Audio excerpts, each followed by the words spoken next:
Okay, wait. 3, 2, 1, and hello, and welcome back to the Tin Ton Podcast. Today I am tonsillitis, and I'm joined here by my good co-host, Healthy Man. And Healthy man. today it's another time for a wipe. It's the end of the month. It's officially Spooktober, so Wipe o'clock. it's wipe o'clock. It's time to wipe.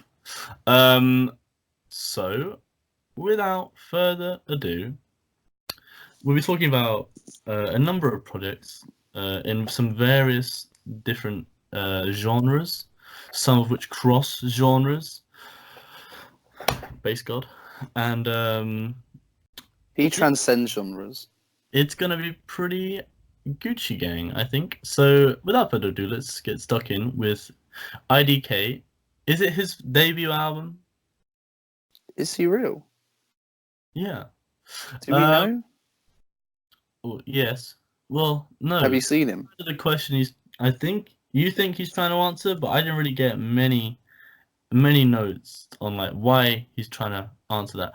Honestly, I feel this is I really like the project. I just want to preface it by saying I think the production on the project is stand out. The sequencing between tracks is often seamless, and the beat switches are also excellent.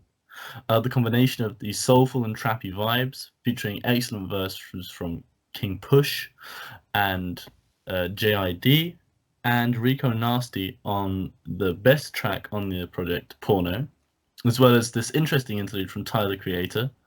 The project focuses a lot on God, who I think, but mostly I think it focuses on like who IDK is, with some kind of light meditations on the meaning of everything on tracks like Alone and Porno and Julia, which kind of epitomize that.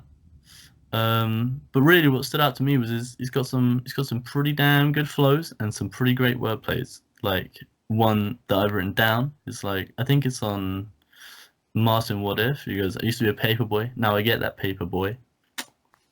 It's pretty great. And then the ending of Julia is kind of heart wrenching. Well, no, not necessarily heart wrenching, but it's pretty damn effective. He's been mentioning like his stepdad on the whole project, and then it turns out He's a bastard. Yeah, and he gave his mother AIDS. And so it's kind of like, what's the meaning of everything? I think, rather than is he a real person?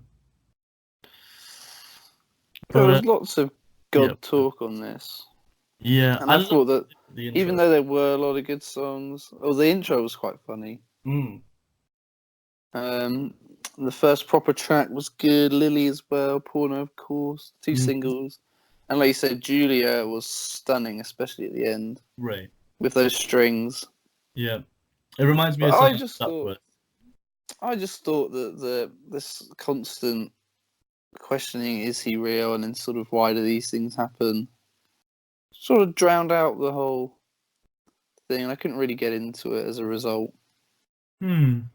See, I found it pretty easy to get into because despite him asking those big questions, it's all done within the framework of like some pretty excellent trap, which is pretty strange. Like you don't really it's just got such good instrumentals, I find, and I just love the sequencing between tracks. One flows pretty much seamlessly into the other on several occasions. And that's something I really love in projects. I think if you've all been listening, then you'll notice that maybe. It's something I bring up a lot, how well the tracks flow into another. But yeah, I'm giving it an 8. I think it's pretty great. Like I really can't wait to listen to more of IDK. I don't know, when some of the songs were great, but the overall thing was kind of ruined for me. I think it's a 6 for me. That's okay. I think what you found with IDK, I found with Lana Del Rey, and we'll get to that later, because for now we're gonna go on to Eve by Rhapsody. So, you are a big fan of Rhapsody. Layla's Wisdom was amazing. Yeah, I think it was good. I don't think it was I think you appreciate it in a different way to me, and I'll be the first to admit that. this thing like feels like a big concept piece, you know? It feels like an epic. Well, it Like- is a concept piece. Yeah, Afrocentricity and feminism exactly. all rolled into one. A damn mix. It's pretty great. The samples on this thing are killer, you know? With the likes of Nina Simone, Phil Collins, and Herbie Hancock featuring on it. It's pretty damn impressive. How much do you reckon it cost to sample Phil Collins? Is he still alive I don't know. When they died, does it not cost anything? after 50 years? Yeah, it's in the public domain. Hmm. But I don't know. yeah. Okay. He might have just cleared it for free, like a nice man. Like an absolute don. Because it is pretty damn great. I loved hearing it. Yeah, so you were talking about how it combines Afrocentricity and feminism. A lot of the lyrics focus on the black female experience specifically, which I think stands this project apart from those of her contemporaries, both male and female. Like, Mhm. you won't get her rapping like just vapid and vulgar stuff. She really even though she does she focuses a lot on her butt on certain tracks. There's a whole song dedicated to it. Yeah, but it's kind of more like self-love and empowerment, you know. I think that's Mhm. pretty great. And speaking of which, she sounds empowered on the project, which fits these like pretty epic big beats. The only thing I find is that I have to be in the mood to listen to this because of it being a concept piece and because of it feeling so grand and like large in scale. I find I have to be in the mood to listen to it. Like it's a bit difficult to get into, you know. I don't know if you find the same. I don't get that feeling very often on anything though, so I can just casually listen to T-Pab. Yeah. No, I got to be in the mood for T-Pab. It's But no, the Nina Simone sample on Nina was awesome. mm. I thought Cleo was pretty good, but it started very well. I It thought does- Leo and Oprah were also very good, Yeah. Whoopi and is- that Lay K47 feature was awesome. Mhm. Oh, and on Oprah, did you like the line when she said, "Mothership flow, bring the funk back"? No, I didn't get that. That's great. Nice little Parliament Yeah. shout out. What's that? Whoopi did the Watermelon Man sample. Exactly. Which is great. And she had It so gets- much swagger in that song. Definitely. I can hear Whoopi like now in my head. I think that's my favorite track on the thing. Yeah, is there anything else you'd like to say about it? Ibtage is still awesome. And Mm. I didn't know Sojourner was going to be on here. We reviewed that a long time ago, didn't we? Did we? There was a single ages ago, probably last year. Oh yeah. No, I remember. Yeah, felt kind of blingy. Mm. But yeah, it was very good. I think it's still a 7 to me, but Yeah, I've given it a 7 as well. I think she sounded a lot more confident on this one, probably because Layla's Wisdom went down so well. Mm. And yeah, very happy with this. Although the Tupac vocal sample on Afeni just sounded like it was recorded through Canon string. I don't really know why that was, but there you go. I don't think Tupac gets very good phone reception on that private island he's on with Biggie. Yeah, That's probably why. they're in Area 51. Oh yeah. Chilling with the aliens. Okay. Talking of aliens, or like people which are kind of unique, kind of weird. Definitely like what's the word? Abstract. Abstract, yeah. Someone who'd like cocksure themselves, you know? Taylor Swift. No, let's talk about. Well, I think you will be taking the lead on this. It's the latest project from Lil B, the Based God. Our It- favourite rapper. It's 50 songs long, and these Just. aren't like 1 minute songs. These are like 4 minute long songs. So it has a grand total runtime of 3 hours and 21 minutes. And I listened to it all in one go. No, you didn't. I I did. do not believe you. How is that humanly possible? You deserve a medal for that. You deserve Oh, like it's a gift from Lil B. What do you want me to do? oh my god. Okay. Um I Pick can't up. remember the total amount of mixtapes he's got now. It's at least another 3 since we Yes, it's options. since we did options. Christ. But this was a bit different. He had a It's lot of instrumental songs. Like there was a thing of about 10 tracks that were just instrumentals. The as the part of the story that's being told on this, they were going on a journey Mhm. to find the bass god, even though he is the bass god. Yeah. I'm not really sure. I must have missed something, but No, it's definitely got nothing to do with the fact that he can't tell the story. they went on a voyage. Okay. So there was a lot of Is Lil B the instrumental tracks. Is Lil B the Hunchback? Yes. Okay. And that's why he And, gets right. and there was a lot of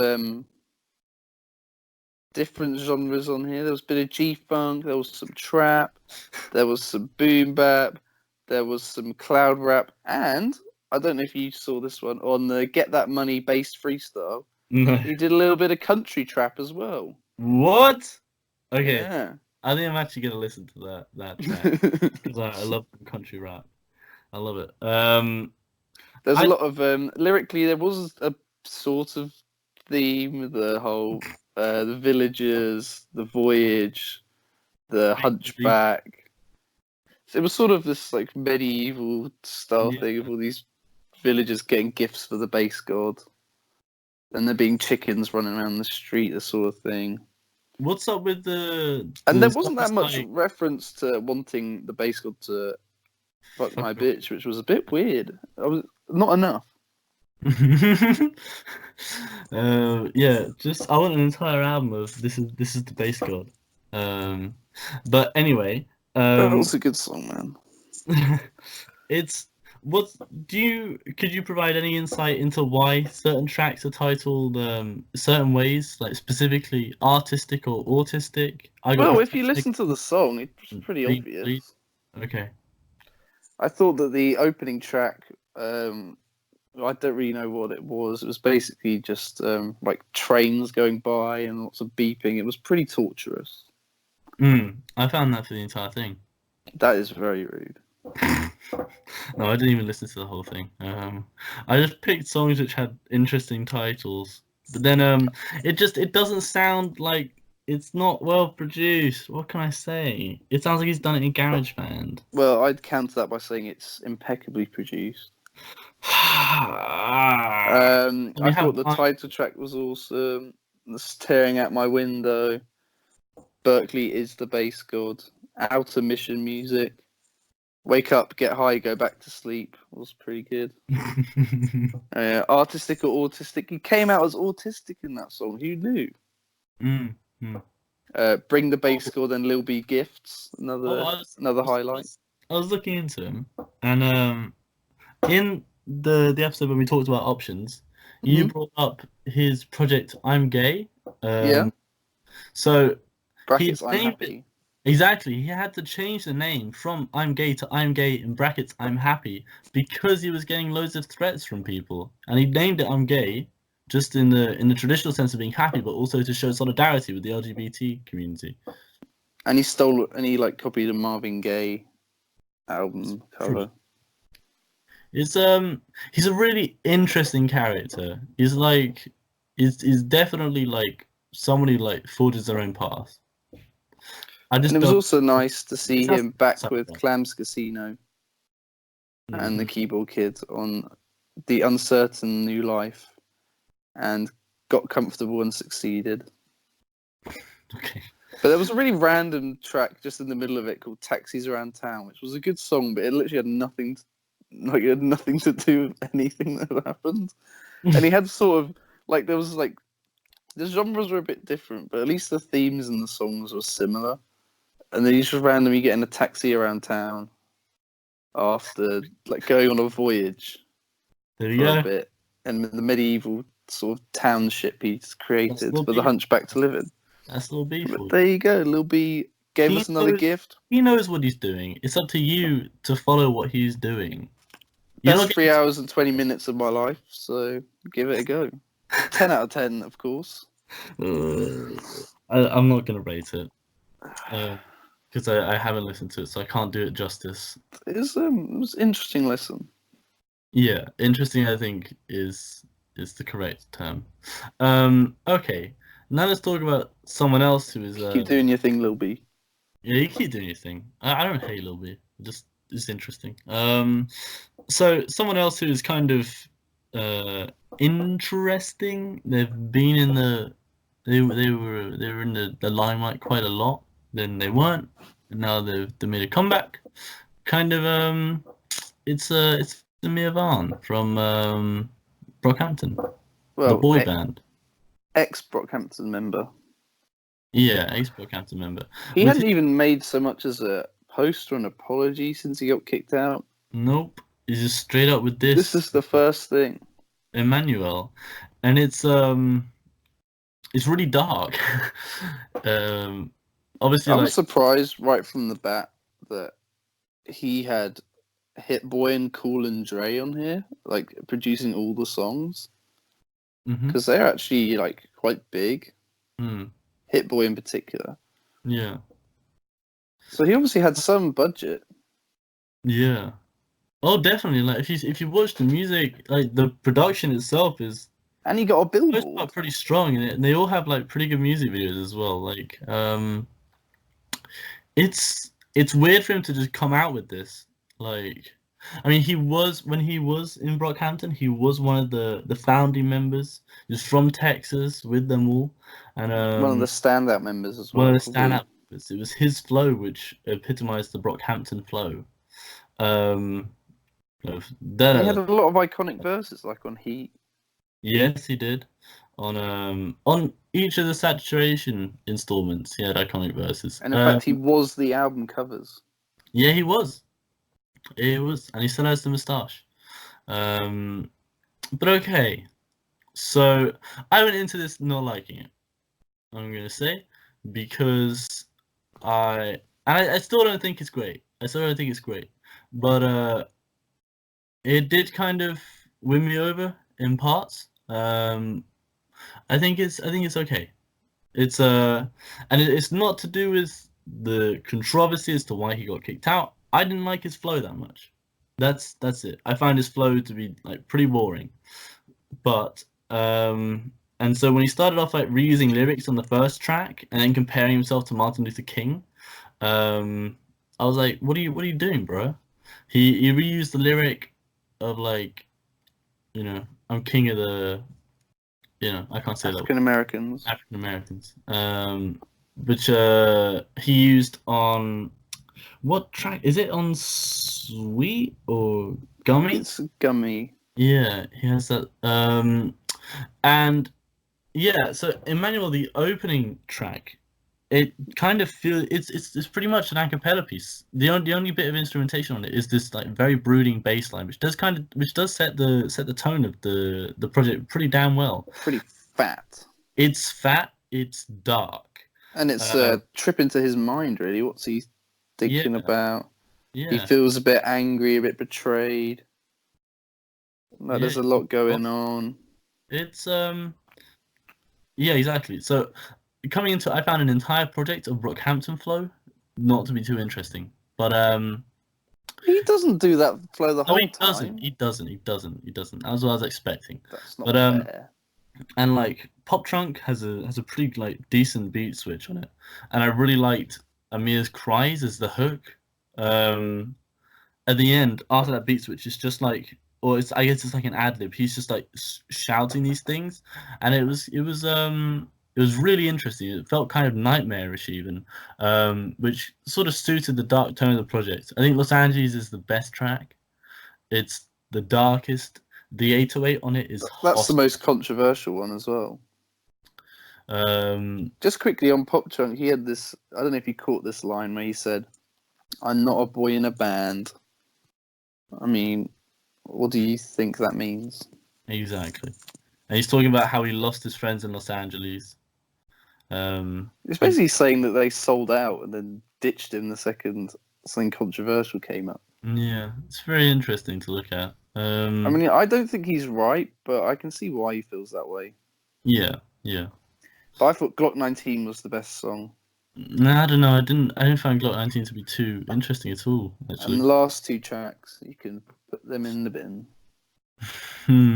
Plastic. Yeah, the only interesting thing about it was the glockenspiel on for the melody, but yeah. Good old hit boy. Actually, no, I heard Plastic sounded like a Brockhampton track, the instrumental. I could hear it as like one of the tracks from Saturation. I got a big Kanye vibe on a lot of these songs. I didn't get a Kanye vibe at all, really. I think they're like way darker than his stuff, and like the production wasn't like high fidelity enough, in my opinion.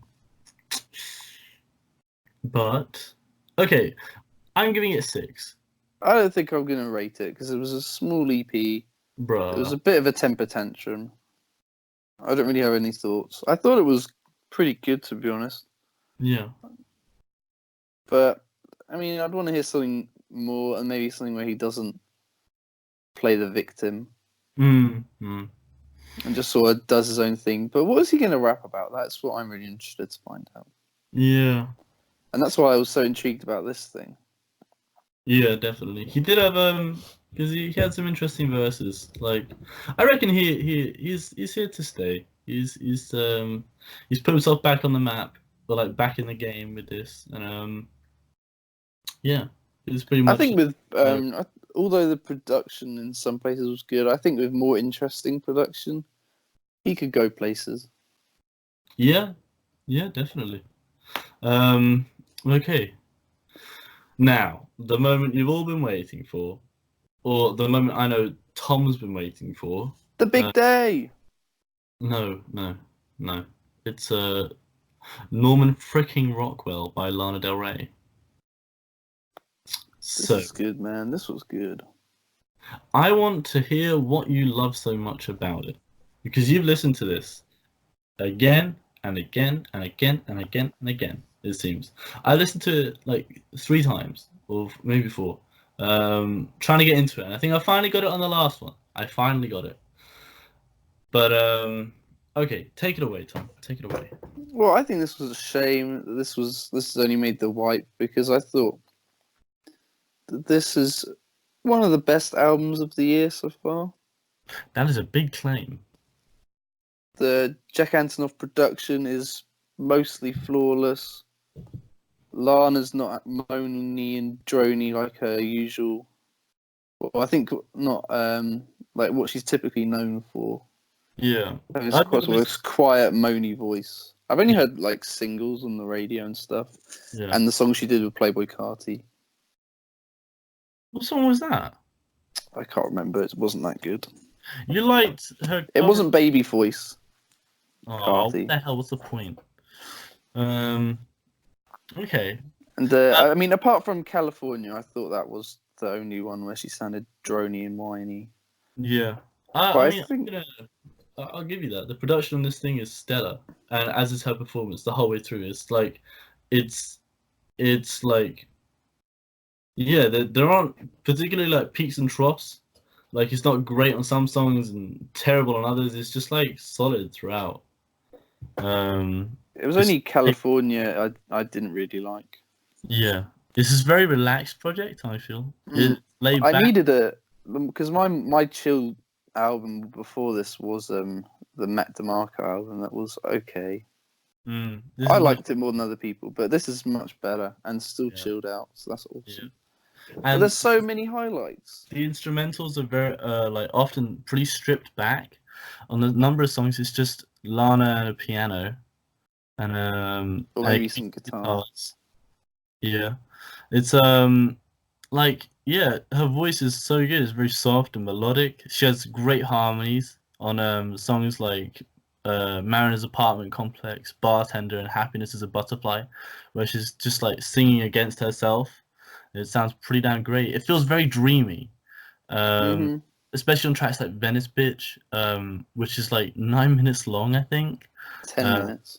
10 minutes long. It's so the project, in order to release a track like that and a project like this, which is so laid back, it is so self-assured in the direction it's going sonically, and I respect that. I respect that a lot. Like, it's not trying to do a million different things poorly. It does one thing and it does it very well.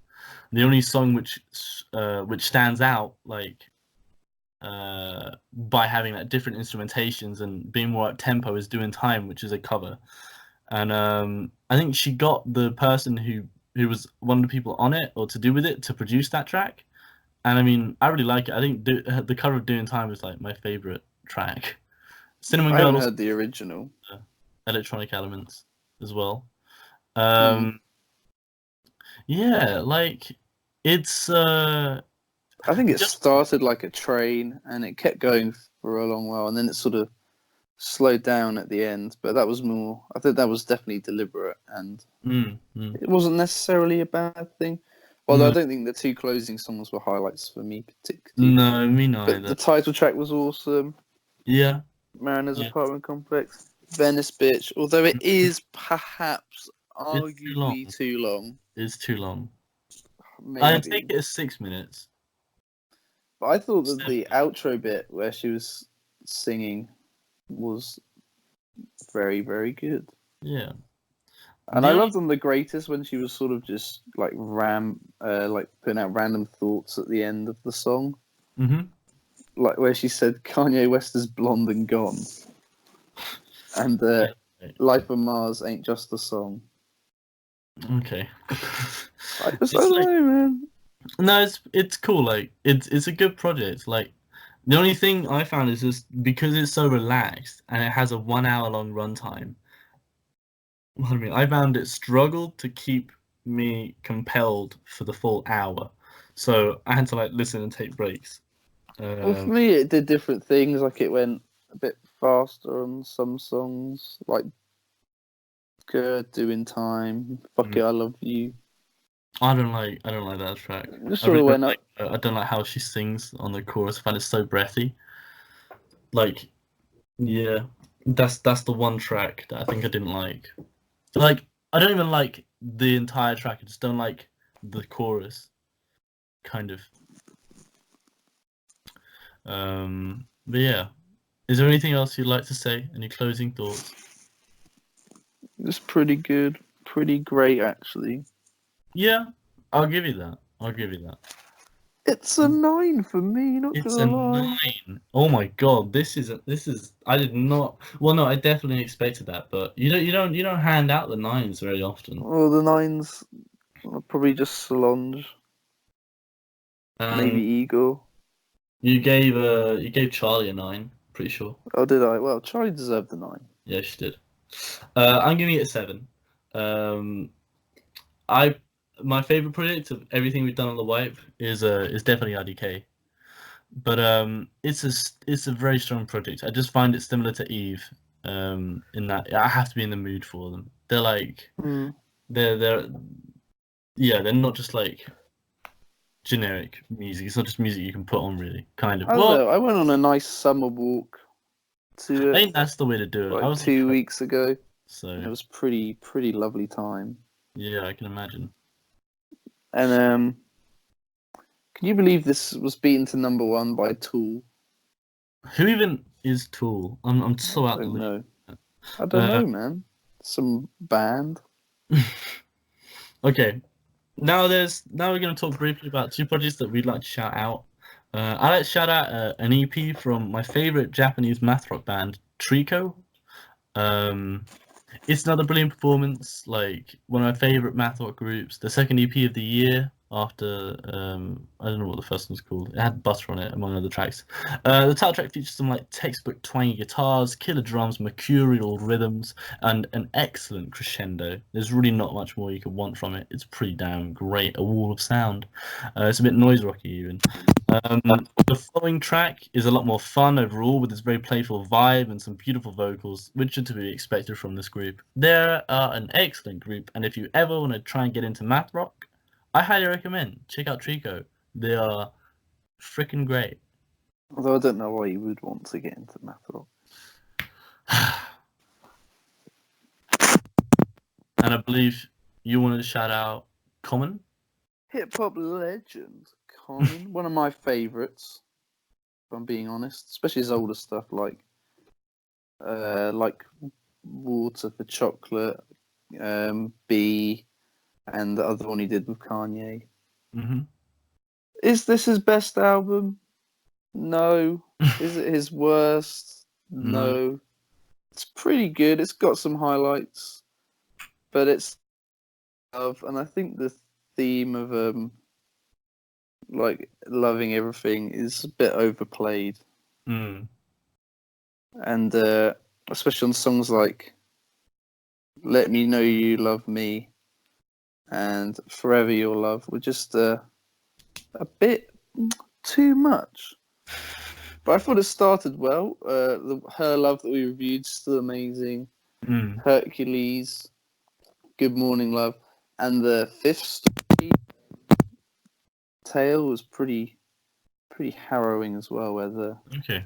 guy gets caught cheating on his wife, and as he's trying to explain it, she pushed him out the window of the fifth story. Oh my god. So he's no longer with us, probably. No. F for my man. But yeah, it was I think that was a massive highlight. Just the whole way he told the story. It was so suspenseful. Mm. But ultimately, there was quite a few duds on here. So yeah. But Is I'll that always listen to a Common album when it comes out. Yeah. It's good. It's good. And I believe that rounds us up. Would you agree? Yeah. And so I think that's a good wipe. We needed that wipe. So it's good to wipe. And make sure you do, you barbarian. I've been a dying man. Dying of tonsillitis. And I've been very much a living man.